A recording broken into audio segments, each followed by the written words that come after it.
Eric, what's going on, man? How are you? How are you? How are you, Eric? I'm good. I'm good. It's nice to meet another Eric with a C. It's always That's right. nice. That's the correct way to spell it. And it's the only Exactly. way to spell it. You have found yourself on Broadway stages, national tour stages, film, TV, voiceover. What world do we find you in recently? I guess my most recent job was probably I just did a Christmas Story here in LA at the Amundsen Theater, which was very fun. Yeah. So the last thing I did, I guess, would have been that project, which would have been on stage. Nice, nice. Wonderful production. I went and saw it. Thank you. It was awesome. You were Thank awesome, you. obviously. Take me back to the start of this acting gig and how it started for you. I read somewhere that you started acting because you missed a soccer practice or something, or Yeah, yes, that something is along true. those lines. Take me back all Yeah, the way back to the beginning, man. sure. So I'm from Chicago originally, suburbs of Chicago, west suburbs, Carroll Stream specifically. And I was always a class clown. I was definitely a goofball, but I didn't necessarily think that I wanted to be an actor. It was not some sort of lifelong dream. In fact, my big dream, like all through childhood that I can remember, was wanting to be an animator.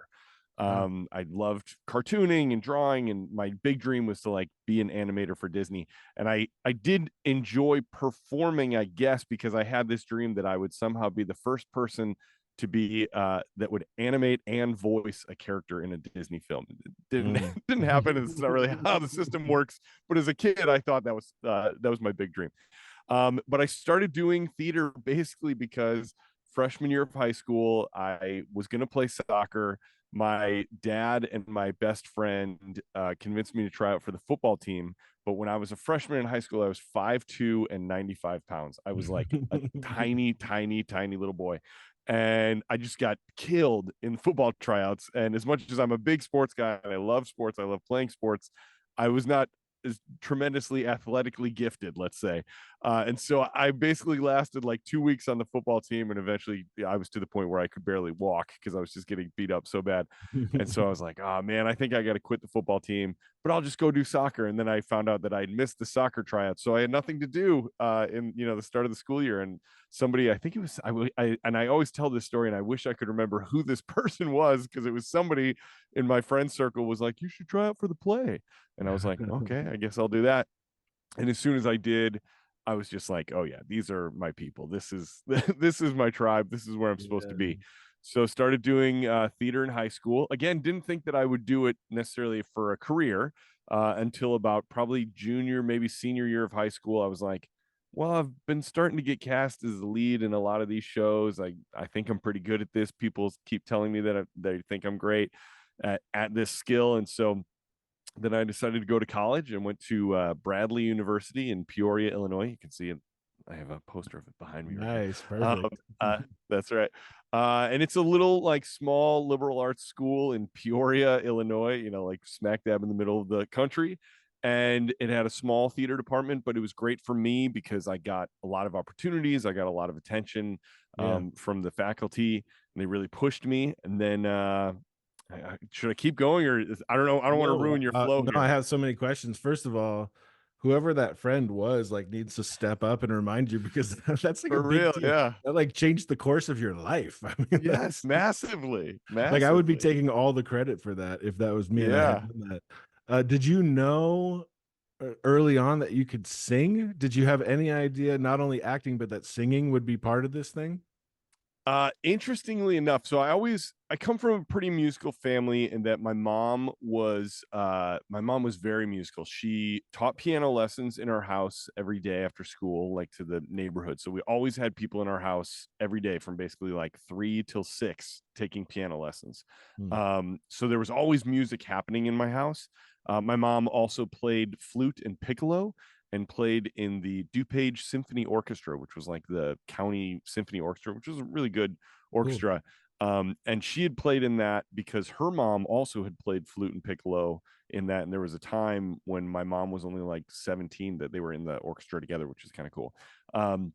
So she and my mom went to school for music education. So it was definitely like a big part of my life. and I sang in like church choir all growing up. And then I remember, I think I was singing with the adult choir by the time I was like probably 16 or 17. Um, so it was always like a part of my life, but like I never took voice lessons. It wasn't like I didn't go to voice teachers or anything like that. Yeah. It just was kind of like a part of my life. I definitely learned to sing a lot from both going to church, but also I'm a huge Frank Sinatra fan. So even before I knew that I wanted to be an actor, this was probably when I was about 11 or 12 years old. And I remember very clearly I was home on a Sunday afternoon and the movie Anchors Away came on with Gene Kelly and Frank Sinatra. And this old, sailors, MGM musical. And I was just like, I love that guy. Like what he does, I want to do that. So I didn't even know yet that I wanted to be an actor, but I knew that I loved Frank Sinatra. So I definitely listened to just countless hours of Sinatra as a kid and trying to emulate him, which is definitely where I think some of my vocal, ability has, Yeah. came from. Um, but yeah, so music was definitely a part of my life, but I don't know that I assumed that it would be a big part of my like adult life and professional life. Yeah. Was there a specific role or a specific player musical that you remember early on where that kind of clicked and you went, I think I actually really Yeah. like.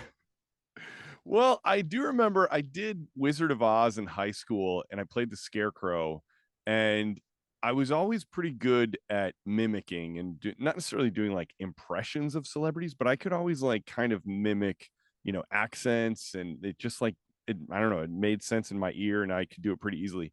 And I remember when we did Wizard of Oz that I essentially was doing a Ray Bolger impression, but Yeah. I remember it sounding really good and warm and round, and like the tones were just very full and kind of delicious. And as I was doing it, thinking like, "Ooh, this is kind of nice." And I mean, that's probably when I started, in like high school parties, being like, "Hey, girls, you want to hear me do a little crooning?" And like trying to use it, to try to like pick up a girl or something in high That's school. how my Uh, musical career began. that's right. It always starts there. But yeah, so it's probably that was one of the early ones where I was like, oh, I think that the sound that I'm making as an individual as opposed to singing in like choir or something, I was like, I can do this pretty well. And it feels good in my voice. I understand what I'm doing. And yeah, that was probably the Yeah. first role. You can correct me if I'm wrong on this, but I don't think I've picked up many Broadway playbills where it says graduated from Bradley. That is Um, correct. what was that leap like? What was it like heading into the real world after being at a Yeah. small liberal arts school? You know, I talk about this a lot because I just talked to actually my school, even though it's in Peoria, they do a Hollywood semester. So they bring like 20 kids out to Hollywood Yeah. every semester. And I usually go and talk to them. And a lot of times none of them are actors. They're all, into like animation or sports broadcasting or whatever. But I always say I'm such a proud graduate of Bradley because it was this little school that could, and it just like I think helped me to be a good person and like a good like actor. And while when I graduated and moved to New York, I had essentially zero connections. Like I didn't have a showcase, I didn't have alumni that I could lean on. It really felt kind of like it when I made it there that it was a lot on my own doing. But I Mhm. think that the foundation that I learned at a small school and not having, there are plenty of big musical theater schools that have great education and great alumni connections, and you can graduate from there and they will get you set up on a nice track. And I'm not in any way bashing those schools, Yeah. but those schools have a lot more competition. They have some of them have policies where you can't even audition for a play until your junior year. Mm. Whereas for me at this little school, Bradley, I was the lead in the show from my freshman year, first show, all the way through senior year. So I had so much experience on the stage. Yeah. And while I took plenty of good, important classes in college, where I really feel like I learned how to be a person and an actor was in productions and doing Mhm. shows and rehearsals after classes and stuff like that. So I loved going there, and I think it in the long run was the best thing for me because it really just had such a strong foundation. I remember when When I got my first Broadway show, which was Shrek the Musical, I was playing Papa Ogre and one of the three little pigs, and that show opens with Papa Ogre right at the top. So when I joined that show, it had already been running. I was a replacement, so for them, for most people, it was not like a big deal. It was just another Tuesday night, in the Yeah, run. But for sure. me, it was like my Broadway debut, and I was like super excited. And I don't get too nervous, but I was pretty nervous that night. And I remember right before the curtain went up, because it would be like the curtain's up, and then boom, there's Papa Ogre, and doing a scene. And I was a little nervous, and I remember thinking, like, right before the curtain went up, I was like, I've done 100 shows in college, and I know how to be on a stage and like capture a stage and own it and seize it and Yeah. really feel like locked in. And in theater, you can't see past the first 3 or 4 rows anyway. So I remember Sure. like actually saying to myself before the curtain went up, like, you can do this because you did it at Bradley. Like, you've done it for a theater of 500, so you can do it for a theater of 2000. It's no different. Yeah. Did you have the typical I'm moving to New York, one bedroom apartment with five roommates and auditioning and this is scary big city type of experience? How did it go from you that transition? That's it. Well, first of all, it's a great story because so uh when I had gone to Bradley, I was doing, plays and musicals, but we only did, I think we only did two musicals. We did a musical every other year. We would do a musical and then a Shakespeare show alternating. Mm, So I'd only done two musicals in high school, two musicals in college, and enjoyed musicals, and I loved Broadway, and I listened to a lot of Broadway, but like my dream really was to be on TV and to do sitcoms, was really like mm, where I was like, that's my dream. That's really what I'm aiming for. yeah. And so I graduated from Bradley and I went to go work at a place called the Barn Theater in Augusta, Michigan, which is like Southwest Michigan. Great, really old resident summer stock theater. And that summer I figured I would do this summer of summer stock, and then I was going to move out to LA. I in fact already had a job out in LA at a Mm. punk record label. Do you remember Drive Through Records from Oh when we yeah. were younger? So Yes. Drive Through, I was a huge Absolutely. Drive Through Records fan, and so I had already been in contact with them, and they were like, yeah, you got a job like working in the stock room, but it was a Mhm. job, and like my plan really was to do that summer in Michigan and then move out to LA. And that summer that I was in Michigan, I started to date a girl, and she was pretty great. And then at the end of the summer, I was like, "So what are you doing? When summer's over?" And she was like, "Oh, I'm actually moving to New York." And I was like, "That's crazy! I'm moving to New York too." And I totally changed, literally my entire life plan, like in a second, in a conversation with a girl. Yeah. And it was the right choice because she's now my wife. We've been together for Oh, 20 hey. years. We got So you two don't have to kids. So track that one down. That no, no, one you no, know. yes, that one I know who that was. And so that's how I got to New York. So my plan was not necessarily to go to New York City. But then once I did, when I first moved there, I gotta admit, I really did not like it. I felt not intimidated because I'm from Chicago, so like I've been around big cities. It didn't feel like that I was like a small town bumpkin, like, oh my gosh, the city's so big. But I Sure. what I didn't like was being a Midwesterner. I did not like that, like in New York, people don't like look you in the eye and like give you Yeah. the good morning nod that like in the Midwest when you pass anybody, you just hey, good morning, like that Right. stuff doesn't exist in New York. And so I remember really like feeling for the first probably 3 to 6 months like, I do not like this. I don't want to be here. This is wrong. And my wife, I mean, she was my girlfriend at the time, she was like, just stick it out. I think you're going to be okay. And I remember it was a random day on the subway, and I'd been in New York for about 4 months, 4 or 5 months. And I was like reading the paper on the way into the city, and somebody was looking at the subway map over my shoulder and was a little confused. And I was just like, you need help? And they're like, yeah, I'm trying to find the 14th Street stop or whatever. And I was like, you're going to take the N and then transfer, and you'll see it right there. And in that moment, I was like, I'm a New Yorker. And it Here I like am. literally all clicked. And I was like, oh, people aren't mean there. It's just that it's a hard city and it's so active, and there's so much like electricity and movement that you kind of have to be like, head down, just get to your next location. And Right. so once I realized that, then I was like, oh, I love this city. I really Yeah. enjoy living here. So yeah, I definitely had those early days. I didn't share an apartment with a bunch of people. I had a couple bad apartments, but luckily me and my now wife, kind of we had each other as we went through Yeah, those yeah, early days. yeah. Yeah. Uh, what was auditioning like when you first got there? What was the time between moving there and getting your first gig? Um, let's see. I had one gig that I was going to go do down in South Carolina. That was somebody that I'd worked with from that summer in Michigan.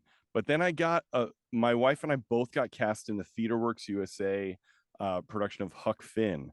Oh, nice. And that was probably about 6 months after moving to the city. Well, it didn't take too long. I felt pretty lucky in that.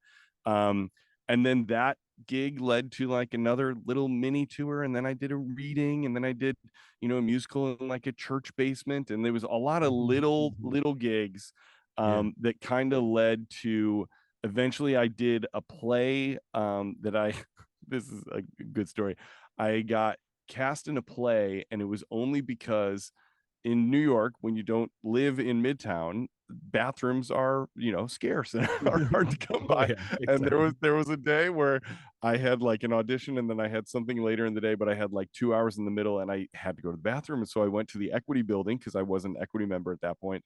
And I just went in because I needed to use the bathroom, and I and so I used my union card to get in.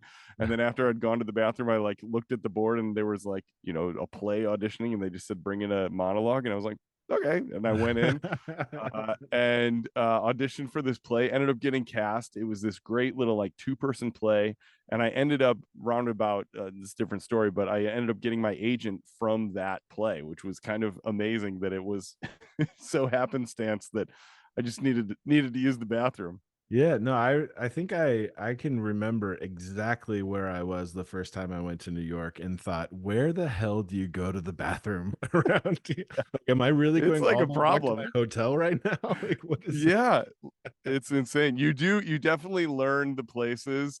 There's actually a great TikTok account of a woman who lives in New York, and she kind of rates public bathrooms, and she Oh, like nice. talks about, okay, if you're going number 2, you're going to want to go to these places. If you just need a quick one, hit these places up. She's got a whole ecosystem of them. Yeah, explain to me the concept of replacement in my mind makes very little sense because somebody has originated this role in which they did Mhm. rehearsals and workshops and previews and then probably at least a year run of it, and then they're like, and here's the new person, and it kind of feels Yep. like you just get thrown in. I have Oh no yeah. idea how, especially like in School of Rock, if you're taking on a role like Dewey and it's such a big massive thing, Yeah. how do you get ready for that?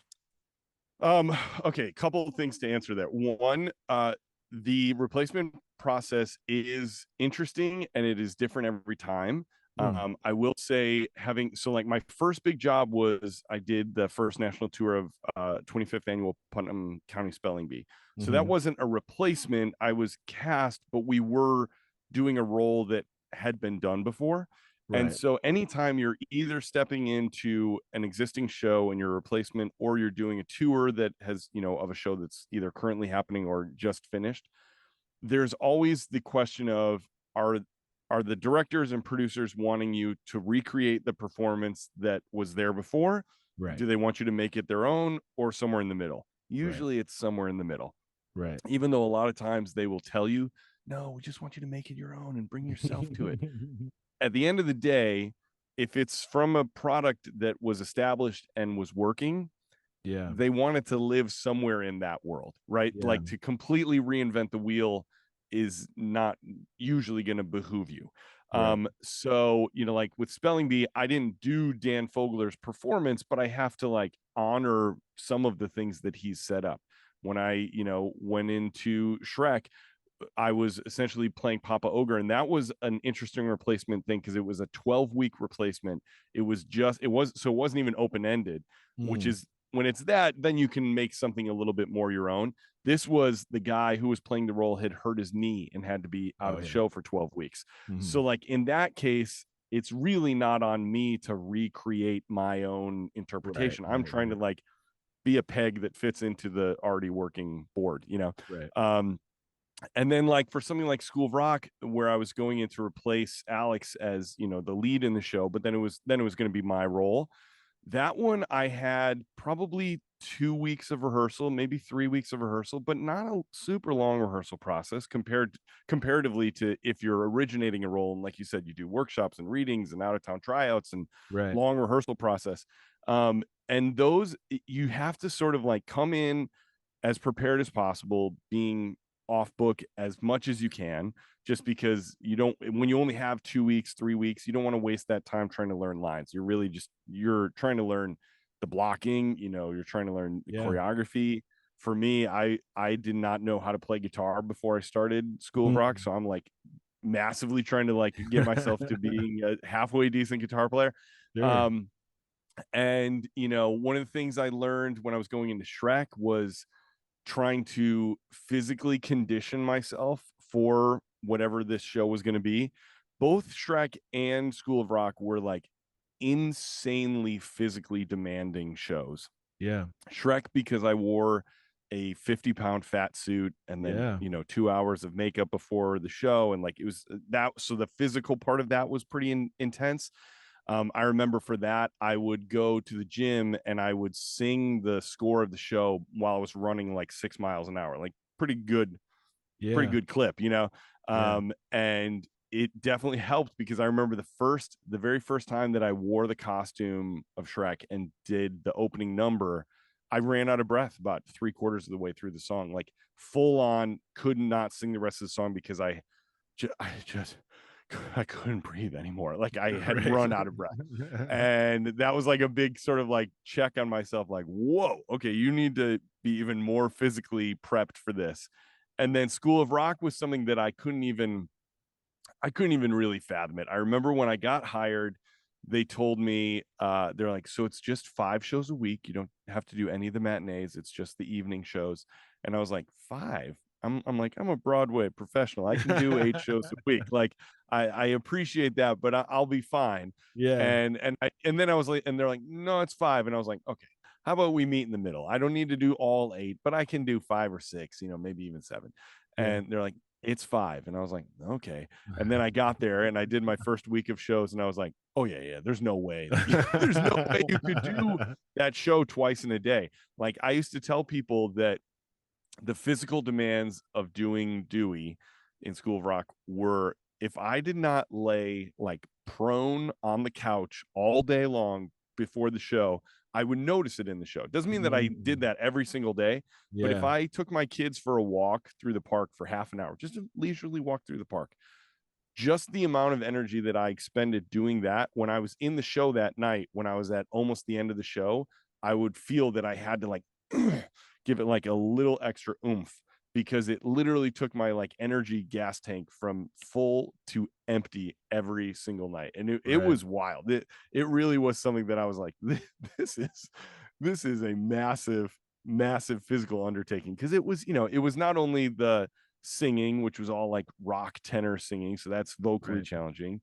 You're running around the stage because it's a high energy role. There's a lot of dancing. You're jumping off of desks. You're picking up kids. Every scene that you're doing, you're like, instead of just talking, you're like, come on, guys, we got to do this. And then like everything is like, you know, blasting your voice. Even that made me cough. And it just was, it was such a massive physical undertaking that when I finished, I was like, okay, I made it. I made it through that one. I can do anything now. Yeah, I mean, there's the classic Hollywood line of never work with kids and animals, but those kids are like crazy Yeah, talented. Was that fun to yeah, work with kids of that age on that show? yeah. I loved it. I think it was definitely helpful that I have my kids now. I have a 13-year-old and a 9-year-old, and at the time, my kids were, I guess my daughter would have been like 7, and my son would have been like 4, or Mhm. 3 or 4. Um, and the kids I was working with were about 9, 10, 11 to like up to about 14. Yeah. So I love kids in general. I love my own kids, like I love being a dad. And so the I think a lot of the parents, even when I came into the show, they were like, man, it's really nice to have like a dad Oh with our yeah. kids. Like they felt a little just like better that I was gonna, like look out for Yeah. them from They're like, just like a little Alex was dad. a horrible influence on them. We're Yeah, so no, glad there's a Alex dad was in here. great. He was great with them, but but he wasn't a dad, and so I think that they were kind of stoked about that.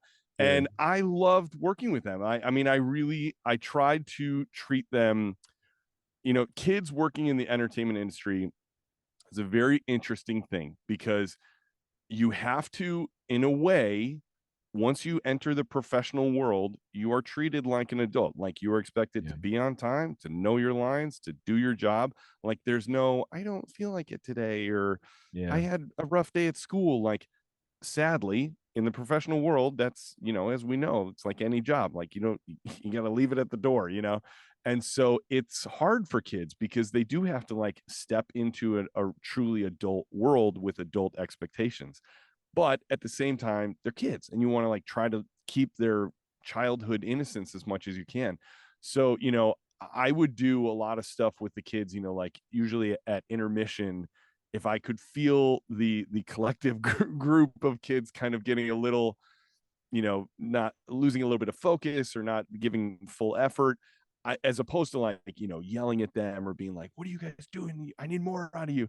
I would Yeah. always do like a big huddle and I'd be like, all right, guys, this is so good. We're having so much fun. Remember, there's people that came here tonight that paid like a lot of money and it's their first Broadway show that they've ever seen. So we got to give them everything we can. Okay. Everybody Sure. good? Everybody good? And we do like hands in the middle, like, so I tried to lead it a little bit more like, a sports team or a coach, as opposed to like, you're not hitting your lines and I'm going to stage management and I'm going to, get you written up or something like that.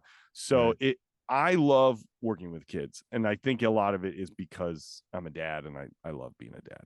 Yeah. What was that? What is it like being on a show, even 5 days a week, but most are running 7 or 8 days a week, and Yeah. having a family and having kids and feeling that pressure of I feel like I need to lay prone all day today and I can't Yeah. really give you what you need right now. Yeah. Yeah, what is that experience like having a family and working that much? Well, I will say this, that it is somewhat of an anomaly. Sadly, I wish that there were more people in the entertainment business, especially in theater. I feel like in Hollywood, there's more people that have kind of more regular lives because Hollywood has just slightly more regular hours. I say that with, a major asterisk because there's also plenty of times in Hollywood where your hours are insane and you're Sure. traveling. But with theater, it's harder to have a family because you know that you're not going to be able to tuck your kids in any night of the week. Like Yeah. it just maybe Mondays, but like, so there are sacrifices that are made. The thing that I always tell my kids whenever they get, like, oh, why do you have to leave to go do this? Or I wish you could stay home, is I always tell them, I'm like, listen, the trade-offs are this. While I may not, for instance, while I'm living here in LA and I have to like go shoot a show for 3 months or something like that, and I'm gone, Mhm. I say it stinks that daddy has to leave for 3 months. But you also have to remember that when I'm not working, which is for most actors is more of the time is you're between jobs, Yeah.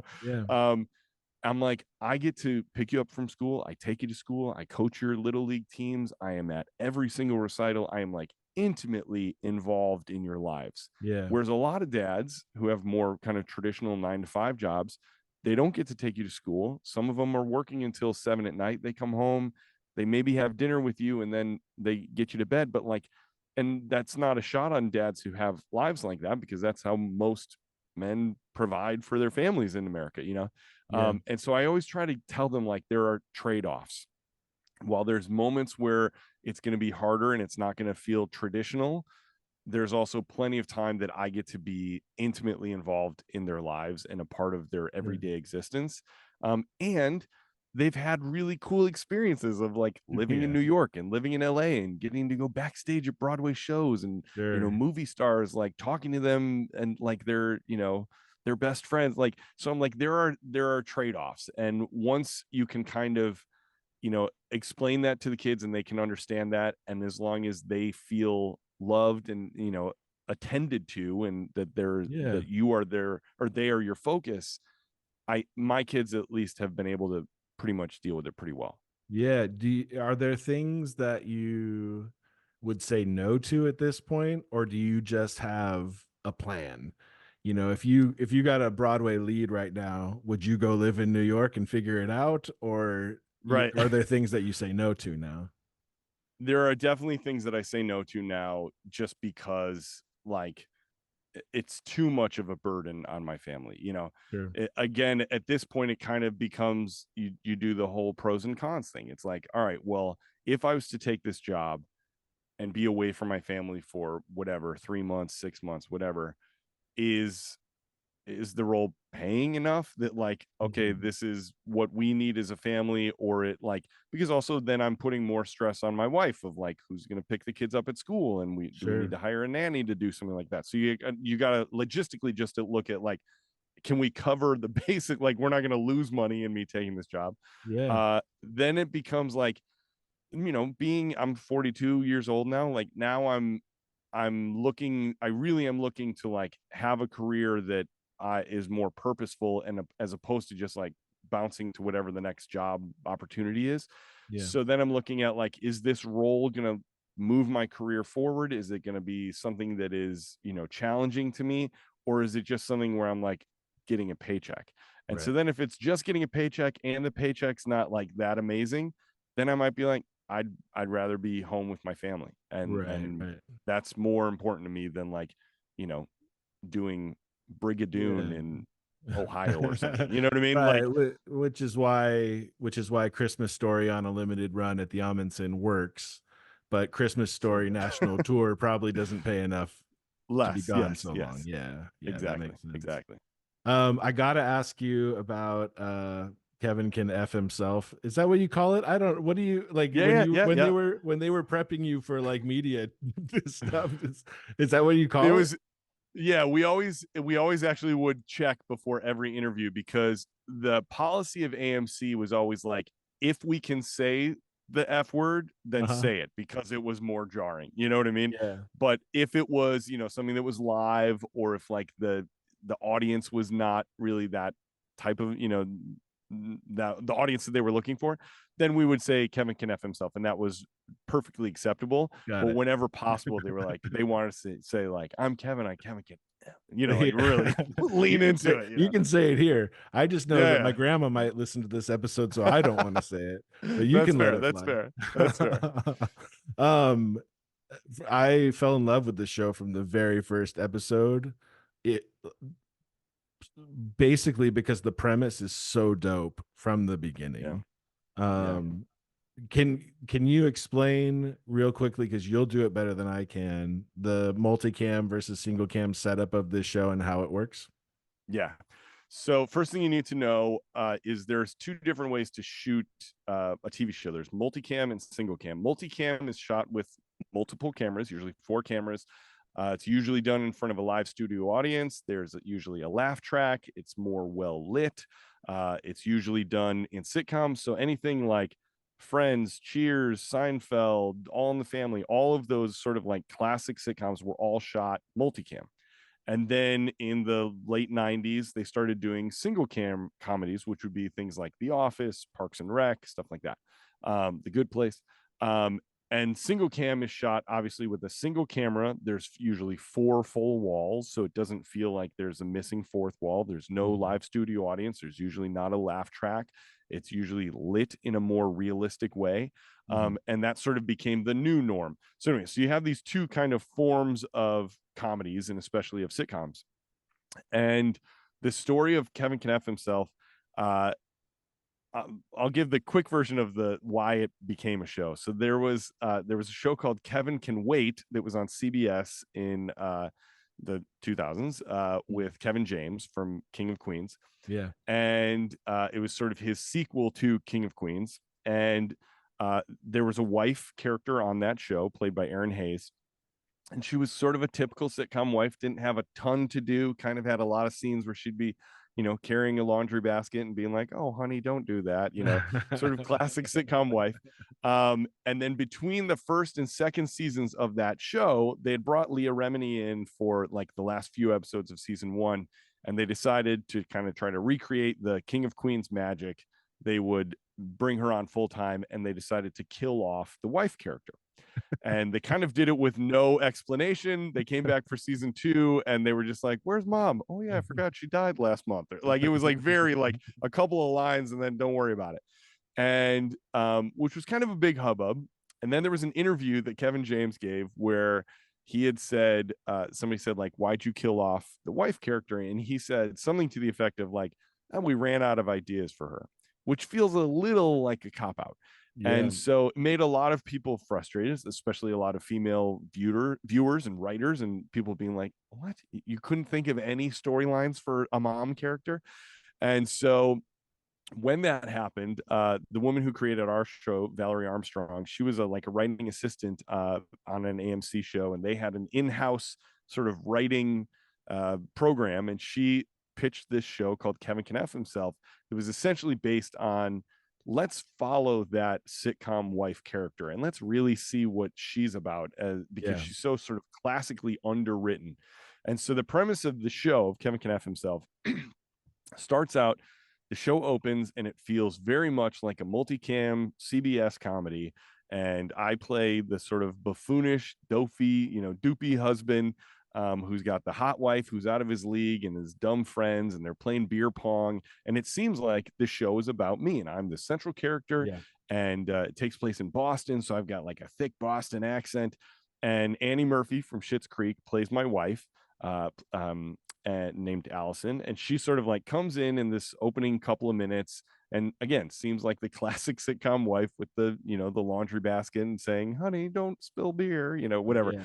And as she leaves to go into the kitchen, which in most shows we would then not see her for the next three or four scenes, in our show, the second that she goes through the kitchen door, boom, we smash cut to single camera and we follow her into the kitchen, and we see that she's actually like, now it's like dark and grimy, and her Yeah. clothes are a little more tattered than what you realized in the bright lighting of the multicam. You realize that she's in a pretty loveless marriage, that she kind of hates her life, that she sees no way out. She's in this grimy little house. So the show is basically her figuring out how to escape her sad reality. And what's really cool about the show is that it goes from multicam to single cam. So anytime she is with me, the character of Kevin, Yeah. it's a big, silly, broad multicam comedy. And then the second that either I leave the scene or she leaves the scene, it becomes a single cam. And it's Yeah. dark and grimy and it feels like Breaking Bad. So it's a really interesting, actually truly original concept, which is so rare in Hollywood. So rare. And yeah, and we were really proud of it. We went 2 seasons, and yeah, it was a cool show. Yeah, every every transition was so like beautifully jarring, Yep. and oftentimes like wildly inappropriate. Like, you know what I Mm-hmm. mean? Like as the Yep. viewer, I wanted to stay with her in the dark and grimy because that was the real. And then Yeah. she'd walk into the room with you and you're like, "Oh no." Like you would feel it Yeah. emotionally, Yeah. those changes. Yeah. Did But you Kevin is like living in such a like sort of, in his mind, positive place of just like everything's hunky dory and silly and easy, and yeah. Yeah, was it, I mean, you had so many references to go off of. Like you said, Kevin James, Ray Romano, Homer Simpson. Yeah. Like there's Yeah. like a long list of sitcoms that it plays off of. Yeah. Was it easy to hone in on who that character was? Was it hard to figure out how big to go with it, how silly to go with it? How did you hone in what that parody was going to be? Yeah. Well, I'll say this. I am a huge lover of multicam sitcoms. I actually, strangely enough, was teaching a class on multicam sitcom acting while I got cast as Kevin. And I remember Mm. like in the audition process, I mentioned that, and they were like, "Oh, wait, okay, so you really know what this is that we're trying to parody?" And I was like, "Yeah, I do." Yeah. Um, so yeah, I always said that my sort of like my North Star, like what I was aiming at, was a combination of um, Ralph Cramden from The Honeymooners, Mhm. Jackie Gleason, Yeah, and Peter Griffin on Family Guy. sure. Sort of just that, like the the main thing about Kevin was his sort of false bravado, his like clueless bravado, that he Mhm. always thought that what he was doing and saying was the best thing ever. And he was Right. so full of that like assurance. And so in regards to like how big or small to do it, we definitely would play with it. And there were certain takes where they'd be like, maybe that was a little too big, or certain takes they'd be like, I think we can lean in more. I would say that we locked in pretty good after maybe 2 or 3 episodes, Mhm. of kind of just getting a sense of like how big the style should be. And it was, it was challenging because there was times where I had to say lines that were so offensive and so mean and so cutting and truly like, you know, Yeah, misogynistic and yeah, racist and like just bad. yeah, But your job as an actor is to never judge the character, right? Is to always sure. bring complete, acceptance through the character's mind of what they're doing is right. And so, there was times where I'm sure they have B-roll of me like saying something really terrible, and then they're like, cut, and I'd be like, I'm sorry, Annie, I'm sorry, like instantly being like, I'm sorry I had to say that to you, you know. But yeah, I was really proud of that show because, as an actor, you just want a gig, you want to work, great, then you want to work on with good people. I was working with great people. Then you want to work on something that's like people like, a lot of people liked it. And then last, I would say, is you want to be a part of something that's actually saying something to the world, like is actually Yeah, has a message, it has a point of view. And I sure. felt like our show really did, which was a really cool kind of experience to have. Yeah, definitely. So you started out as a young boy in Chicago area wanting to animate your own characters that you were going to voice, and then wanted to do TV and film, and you've done a lot since then. Moving forward, do you just want to play characters that matter in any form? Do you have specifics? I want to be on stage, I want to be on screen. Does it matter to you moving forward? It doesn't. I love doing theater. I think I will always do theater regardless. Like, even if, let's say, tomorrow I won an Oscar, now I'm a big, huge movie star and I don't ever have to work again because I've made millions of dollars. Okay, great. I Yeah, still would do theater, like, yeah, even for just the love of doing theater. So sure. I think I will do theater for the rest of my life. And then in regards to like doing TV, what I really, my next sort of like big hurdle or challenge that I'm trying to like, or box that I'm trying to tick, is to be on a show that just goes more than a couple seasons, Sure. which is hard in today's, environment, just because it is a more fickle sort of TV viewing audience and Yeah. situation and system. Um, but that's sort of the next big sort of hurdle that I want to check is for the challenge of doing a character for, longer like that, that is continuing to grow, because I've done long runs of theater shows, but the character's not changing, it's the same every night. So Yeah. I like the idea of like trying to have an arc of a character, whether that be comedically or drama wise, that really is like longer than 8 episodes and a couple seasons. Yeah.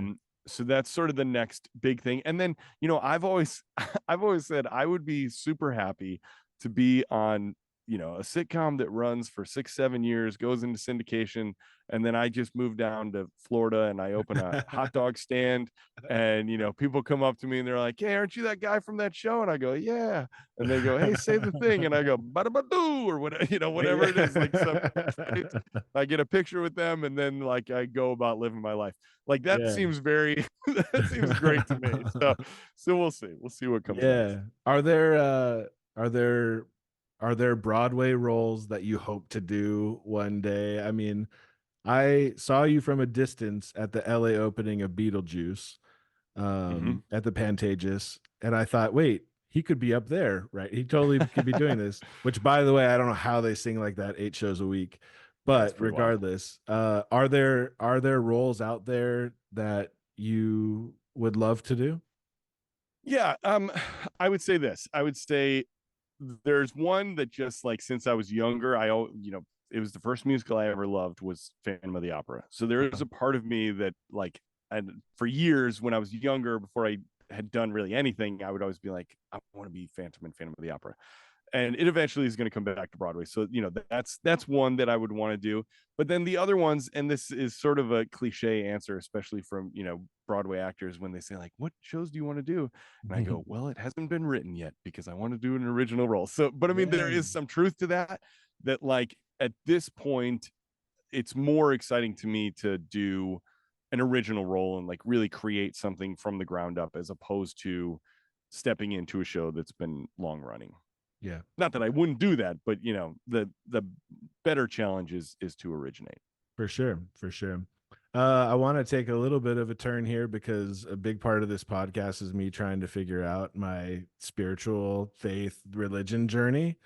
Yeah. What has all of that meant to you in your life? And there's no agenda, no starting point. That's the Yeah. question right there. What has Yeah. any of that meant to you throughout your life? Uh I will say faith and my journey with faith, my I'm Christian, so my journey with Christ has been my whole life. I grew up in the church. My I remember the church that I went to in Chicago was really cool because we were like 5 generations deep or something in that church. So like I really felt a sense of roots, like even as a young kid, like I felt, and this is a bad example of it, but in the same way that like a rich kid whose like parents owned, Chase Bank or something, like would walk around and they're like, I own this place, like I had that as a kid in the church, and not in Yeah, a like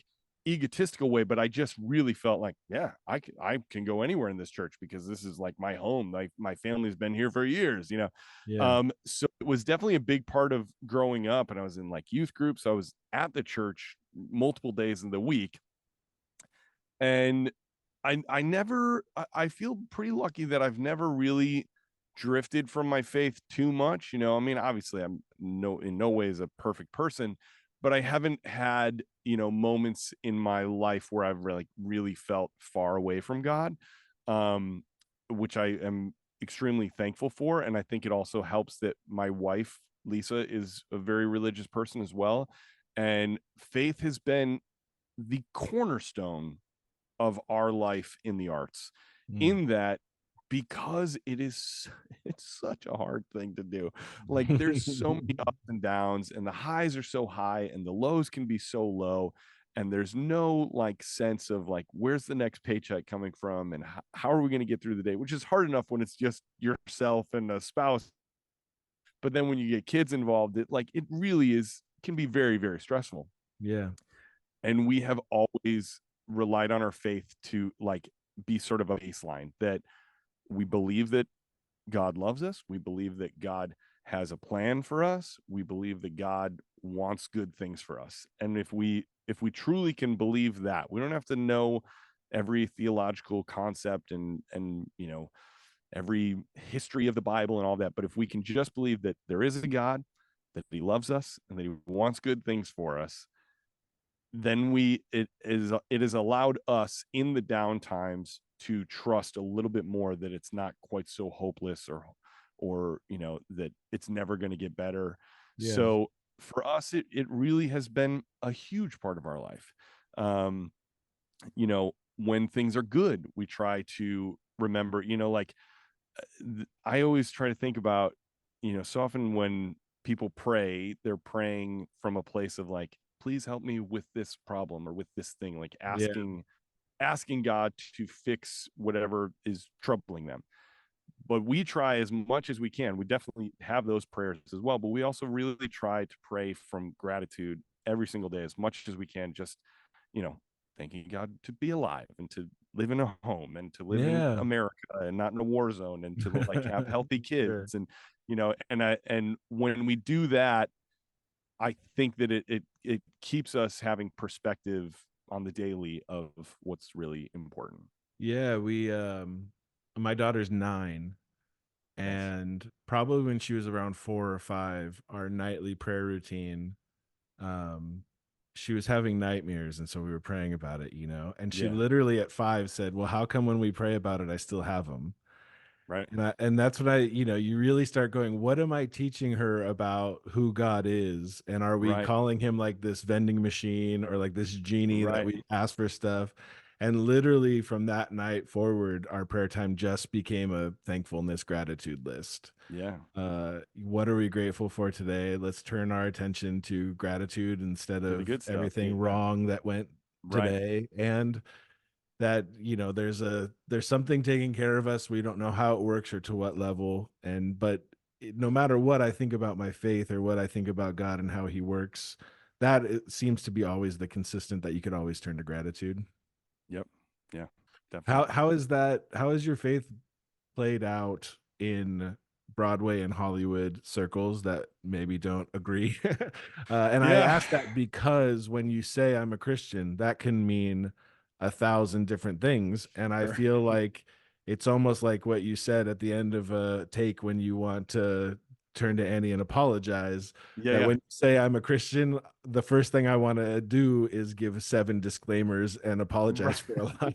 I'm not a bad Christian. Yeah. Yeah. Yeah. I totally, that is so first of all, in regards to like Hollywood and Broadway, I will say this, that I think that sometimes there definitely is a, it's not as, it's not nearly as,